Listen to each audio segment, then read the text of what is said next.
हरिपुर में जो इस वक्त इलेक्शन का माहौल देखा गया था इस कैंपेन के दौरान, तो वहां पर बाबर नवाज खान जो है वो कसरत राय से जीते हुए दिखाई इसलिए देते हैं कि एक तो वो जवान है और दूसरा वो हर बंदे के साथ मिल बैठने वाला बंदा है। यहाँ से मैं एक समझता हूँ कि NA18 हरिपुर से मुस्लिम लीग नून नहीं जीती, वहां पर शख्सियत जीती और वो शख्सियत थी बाबर नवाज खान। लोगों ने बाबर नवाज खान की शख्सियत को वोट दिया है।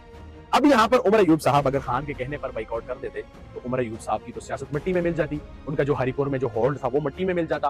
उमर अयूब साहब जो हरिपुर के डॉन बने थे वो तो उनका सारा कुछ खत्म हो जाता। तो उमर अयूब साहब ने कहा नहीं जी, पानी पिटियाई जाए बाहर में, मेरी अना का मसला है, मेरे हल्के का मसला है, हम इलेक्शन लड़ेंगे और मुकाबला करेंगे। और फिर मुकाबले के बाद ये नतीजा सामने आए जिससे उनको मुंह की खानी पड़ गई। मतलब सियाने कहते हैं कि बड़े बुजुर्गों की बात मान लेनी चाहिए थी, लेकिन उमर अयूब साहब ने बड़े बुजुर्गों की बात नहीं मानी, तो फिर उनको ये दिन देखने पड़े।